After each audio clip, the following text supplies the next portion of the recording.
Hi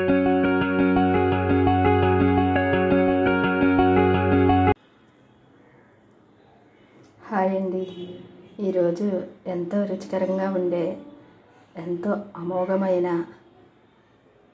మామిడికాయ పెసరపప్పు పప్పు తయారు చేయడం మీకు చూపిస్తాను. ఇది నేతితో చేసుకోవాలండి. ఇది పెసరపప్పుతో తయారు చేసే ఏదైనా సరే నేతితో చేసుకుంటే చాలా బాగుంటుంది, చాలా రుచిగా ఉంటుంది. ఇది మన ఆరోగ్యానికి కూడా చాలా మంచిది. మొదట దీనికి పెసరపప్పు, ఉడికించిన పెసరపప్పు, మామిడికాయ ముక్కలు, తాళింపు గింజలు, పసుపు, పచ్చిమిర్చి, రుచికి సరిపడా ఉప్పు, వీటన్నిటితో మనం పెసరపప్పు మామిడికాయ పప్పు ఎలా తయారు చేసుకోవాలో మీకు చూపిస్తాను.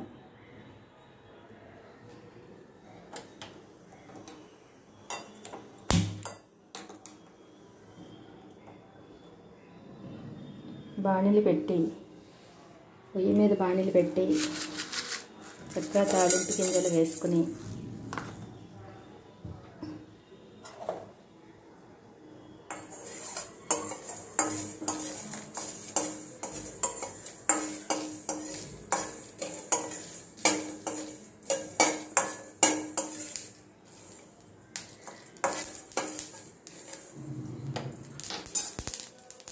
పోపు చక్కగా ఇలా వేగాక అప్పుడు మనం దీంట్లో నెయ్యి వేసుకోవాలి.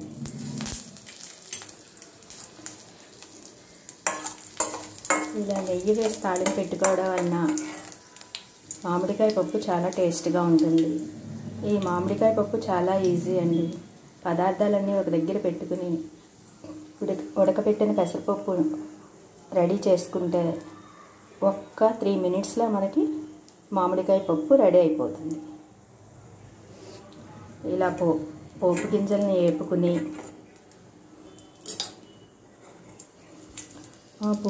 పోపు గింజల్ని ఉడికించిన పెసరపప్పులో చేర్చుకుని దానిలో ఇలా స్కిన్ తోటే నేను మామిడికాయని కట్ చేస్తానండి.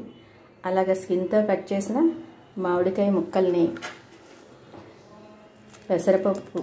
ఉడికించిన పెసరపప్పులో చేర్చుకుని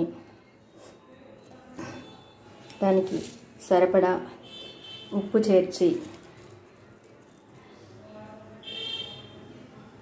పసుపు కూడా దీనికి చేర్చుకోవాలండి.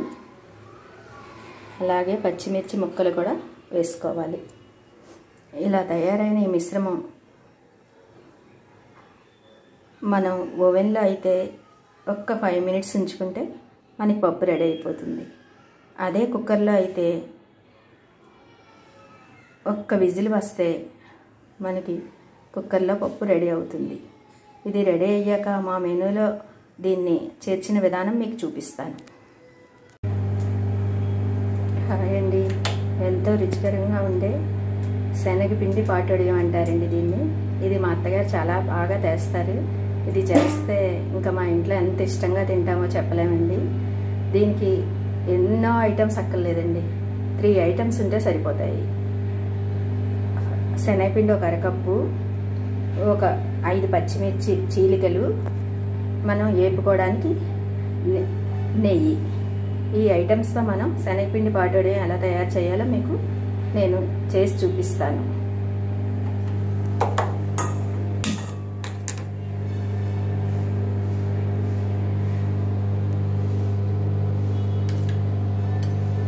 మొదట ఇలా బాణీలు పెట్టి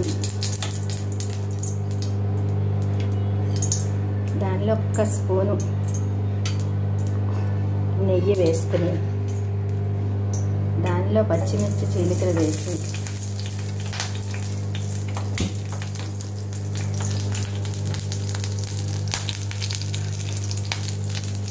చక్కగా ఫ్రై అయ్యేటట్టు వేపుకోవాలి.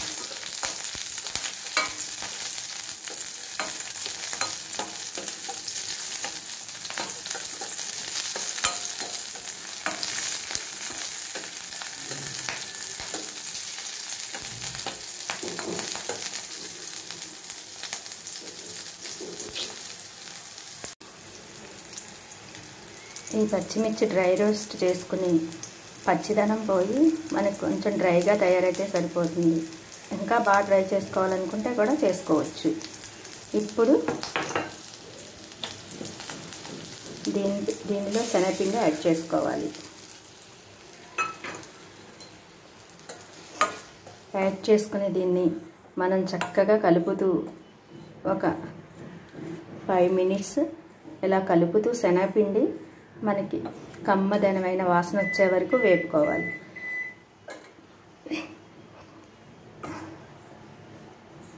వేపుకుని ఎంతో గుమగుమలాడే శనగపిండి పాటోడియం కర్రీ మనకి రెడీ అయిపోతుంది. ఇలా వేగేటప్పుడే చక్కగా మనకి రుచికి సరిపడా ఉప్పు కూడా చేర్చుకుని ఇది శనగపిండి పచ్చి వాసన పోయే వరకు వేపుకుంటే కొంచెం శనగపిండి కలర్ మారి కూర ఏ విధంగా తయారయ్యిందో మీకు చూపిస్తాను. ఈరోజు లంచ్కి నేను ఇలా తయారు చేశాను, చూపించాను కదండి.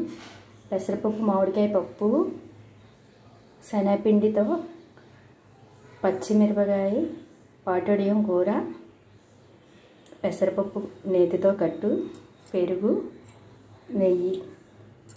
ఈ విధంగా నేను తయారు చేసుకున్నాను. మీరు ఎలా ఉందో నాకు కామెంట్స్లో చెప్పండి. అలాగే నా వీడియోని చాలామంది వ్యూవర్స్ చూస్తున్నారు కానీ సబ్స్క్రైబ్ చేసుకోవట్లేదు. నా ఛానల్ మీకు నచ్చితే లైక్, షేర్, సబ్స్క్రైబ్ చేసుకుంటే మీరు పక్కనే ఉన్న బెల్ సింబల్ని టచ్ చేస్తే మీకు నేను ఫర్దర్గా పెట్టే వీడియోస్ అన్నీ కూడా మీకు రీచ్ అవుతాయి. మీరు నా వీడియోలన్నీ చూసి మీ అభిప్రాయాలు తెలియజేయండి.